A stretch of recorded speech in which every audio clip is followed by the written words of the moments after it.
Here are 4 ways God could be preparing you to be in a relationship with someone you did not expect to be in a relationship with.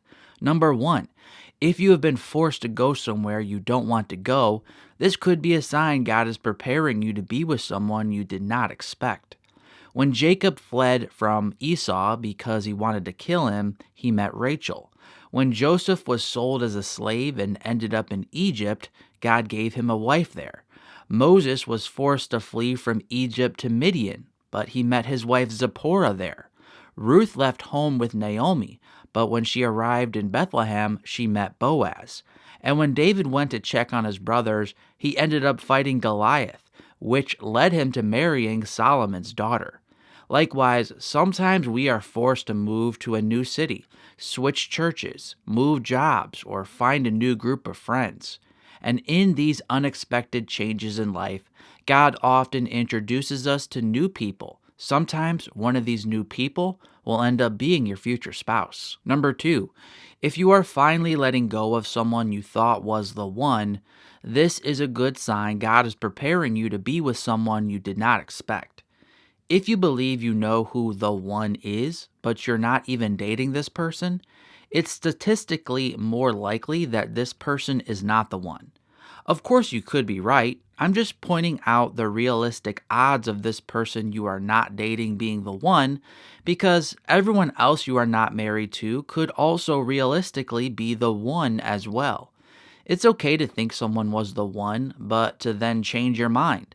It's okay to realize you were mistaken.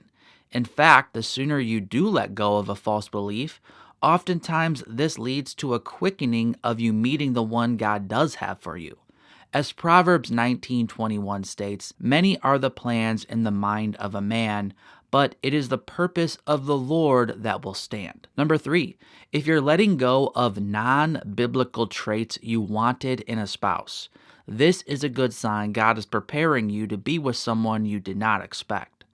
There are biblical requirements your future spouse needs to have, and then there are personal requirements that you want your future spouse to have.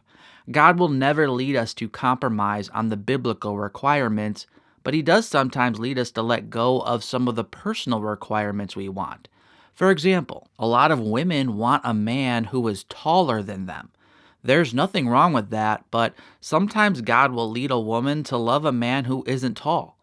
A lot of men want a woman who looks a certain way, but sometimes God will lead a man to love a woman who looks different than they expected.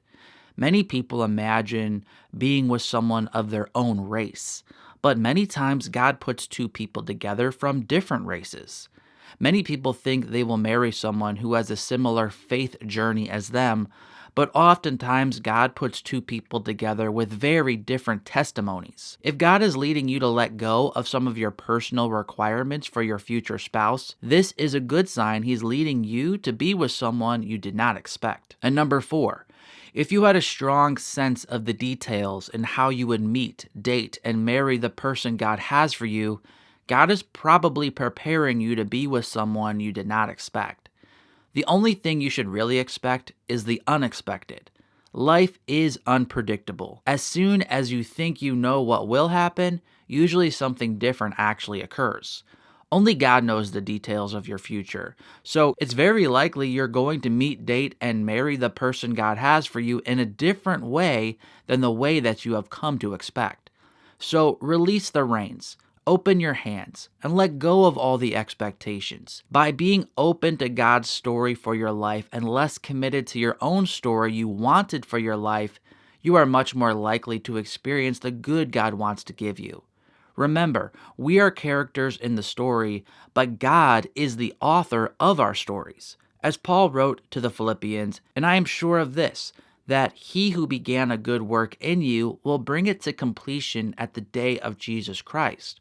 For it is God who works in you to will and to act in order to fulfill His good purpose." Subscribe for more videos like this. I'm Mark from ApplyGodsWord.com, and until next time, God bless.